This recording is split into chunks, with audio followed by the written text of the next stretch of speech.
Right now, there are 8 gun law changes moving through Congress, the Supreme Court, and state legislatures that could completely change how you carry concealed this year. Some of these could hand you more freedom than you've ever had. Others could turn you into a felon overnight if you don't pay attention. And I'm not exaggerating. One of these changes already went into effect back in January, and most gun owners have no idea it even happened. Before we go any further, do me a quick favor. Are you subscribed to this channel?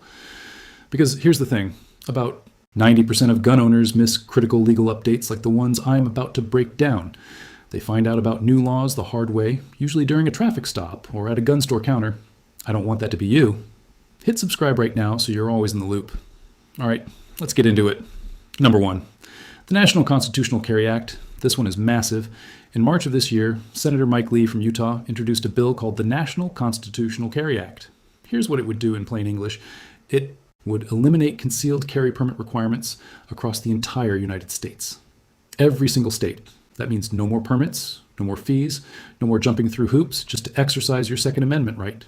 Right now, 29 states already allow some form of constitutional carry. But if you live in a state like California, New York, or New Jersey, you know how hard it is to carry legally.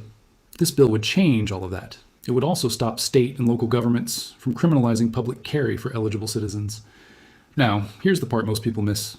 The bill still preserves private property rights. Business owners can still say no guns on their property. It still keeps bans in place for security screened areas like courthouses and government buildings. And if you're already prohibited from owning a firearm, this doesn't help you. But for the average law-abiding gun owner, this is potentially the biggest win in decades. The bill has strong backing from Gun Owners of America and the National Association for Gun Rights. But here's the reality check. It still needs to pass the Senate, and that's where things get tricky. Keep your eye on this. 1. Number 2, the Concealed Carry Reciprocity Act. This is House Resolution 38, and it's been around for a while, but it's picking up serious momentum in the current Congress. Right now, if you have a concealed carry permit in one state, there's no guarantee it means anything when you cross a state line. You could be perfectly legal in Texas and a criminal the moment you step into Maryland. It's a confusing mess. This bill would fix that. It would mandate nationwide reciprocity.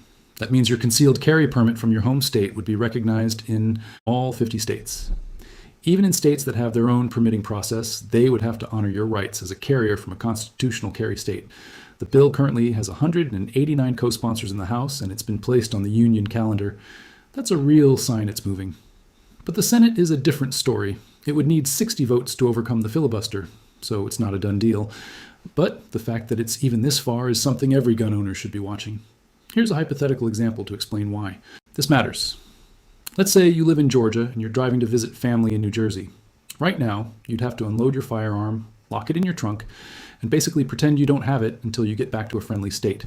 If H.R. 38 passes, you could legally carry the whole way. That's a game changer for anyone who travels. If this kind of information is useful to you, imagine what's coming in my next video. I'm breaking down the exact words you should say if a police officer ever asks whether you're carrying. Trust me, you don't want to miss that one. Subscribe now so it pops up in your feed the second it drops. Number 3, the ATF just quietly changed who counts as a prohibited person. This one flew under the radar, but it's huge. On January 22nd of this year, the ATF put a new rule into effect that changes the definition of who is an unlawful user of or addicted to any controlled substance. Why does this matter for concealed carry? Because under federal law, if you fall into that category, you cannot legally possess a firearm. Period. And for years, the old rule was incredibly broad. A single arrest for a minor drug offense could be enough to flag you as a prohibited person and deny your gun purchase. The new rule changes that. It now focuses on regular prolonged use rather than a single incident. The ATF is basically saying one mistake in your past doesn't automatically strip your gun rights forever.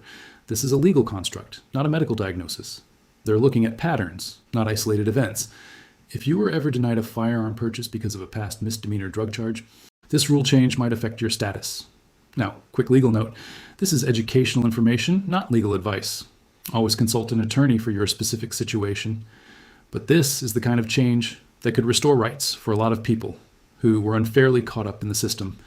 Number 4, the Supreme Court is about to decide if marijuana users can own guns. This is the case called United States versus Hemani, and it's one of the most watched gun cases this year. Here's the situation. A man named Ali Hemani legally bought a firearm and stored it properly. And when FBI agents searched his home, they found the gun. He told them he uses marijuana every other day. He was then charged under the federal gun law that bans drug users from possessing firearms. The Fifth Circuit Court of Appeals threw out the charges, saying the law violates the Second Amendment. Now the Supreme Court is hearing the case. During oral arguments in March, the justices asked some incredible questions. Justice Gorsuch pointed out that John Adams drank hard cider with breakfast every day, and James Madison reportedly drank a pint of whiskey daily. He asked, would they be considered habitual drunkards who should be disarmed? Justice Barrett said she was stuck on the case because there was no evidence that Hemani's marijuana use made him dangerous. She even listed other regulated substances like Ambien, Adderall, and Tylenol with codeine, asking why those users aren't treated the same way. A decision is expected by this summer. If the court rules in Hemani's favor, it could mean that millions of people in the 40 states where marijuana is legal to some degree might no longer be automatically barred from owning firearms. That's a massive shift. Hey, real quick. I looked at the numbers, and about 73% of people watching this video right now aren't subscribed. Don't be in that group. Join the thousands of gun owners who get these legal updates first. It takes half a second. Hit that subscribe button and let's keep going. Number 5. Colorado just made it harder to buy ammo and certain firearms. Starting July 1st of this year, the minimum age to purchase ammunition in Colorado goes up to 21. On top of that, a new law requires all ammunition in retail. Stores to be kept behind the counter or in locked cases, but it doesn't stop there. Starting August 1st, Colorado will require something called a Firearms Safety Course eligibility card. If you want to buy certain semi-automatic firearms, you'll need to complete a safety course first and carry that card as proof. If you live in Colorado or travel through it while carrying, these are changes you absolutely need to know about. What you could do last year without any issue might now require extra steps and paperwork. And if you're under 21, your ability to buy ammunition in the state just got a lot more restricted. Number 6, the Supreme Court is deciding whether states can ban your carry on private property open to the public. This is the case called Wolford versus Lopez, and it comes out of Hawaii. Here's the deal. Hawaii has a law that says you generally cannot carry a handgun on private property that's open to the public, like a shopping mall or a restaurant, unless the property owner specifically says it's okay. Think about that. In most states, you can carry concealed into a store unless there's a no guns sign posted. Hawaii flipped that on its head. You can't carry unless the owner gives you explicit permission. The Supreme Court is now deciding if that violates the Second Amendment. If the court strikes down this law, it would set a precedent that affects every state. It would basically say that the default should be that you can carry on private property open to the public unless the owner says otherwise.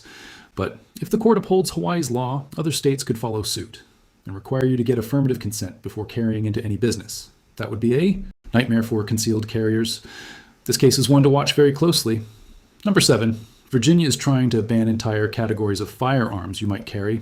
2 bills are moving through the Virginia legislature right now, House Bill 2017 and Senate Bill 749. Both would ban certain semi-automatic firearms and what they call large-capacity ammunition feeding devices. If signed by the governor, these could take effect on July 1st. Here's why this matters for concealed carry specifically. Some of the most popular concealed carry: handguns use magazines that hold more than 10 rounds. If Virginia passes these laws, carrying your everyday firearm could suddenly become illegal. And it's not just about buying new guns. These laws could affect firearms you already own. If you live in Virginia or carry while visiting, you need to track these bills closely. A gun that's perfectly legal in your holster today might not be tomorrow. This information has an expiration date. Laws are changing fast in 2026, and what I just told you could be outdated in weeks. Subscribe now because my next video will explain exactly what steps you should take before these deadlines hit. Don't get caught off guard. Number 8, veterans just got a major win for their gun rights. As part of a federal appropriations package, Congress passed the Veterans' Second Amendment protections provision. Here's what this does.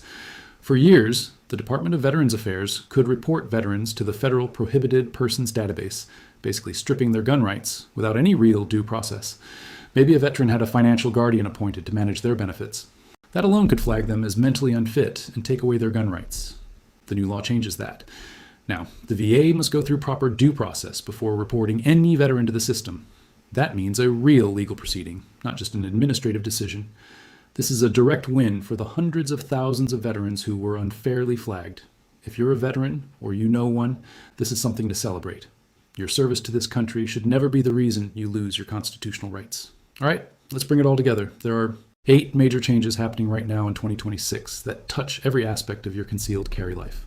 From federal bills that could give you the freedom to carry anywhere in the country, to state laws that could make your setup illegal overnight. The Supreme Court is hearing cases this summer that could reshape gun rights for a generation. The bottom line is this: if you're not paying attention, you're at risk. Here's what I need you to do. First, subscribe to this channel if you haven't already. I pour hours into researching these updates, so you don't have to guess what's legal and what's not. Second, share this video with every gun owner you know. The more people who understand these changes, the safer our community will be. And third, remember that this is general educational information. It is not legal advice. Laws vary by state and change constantly. Always talk to a licensed attorney in your jurisdiction before making any legal decisions about your carry. Stay safe, stay legal, and I'll see you in the next one.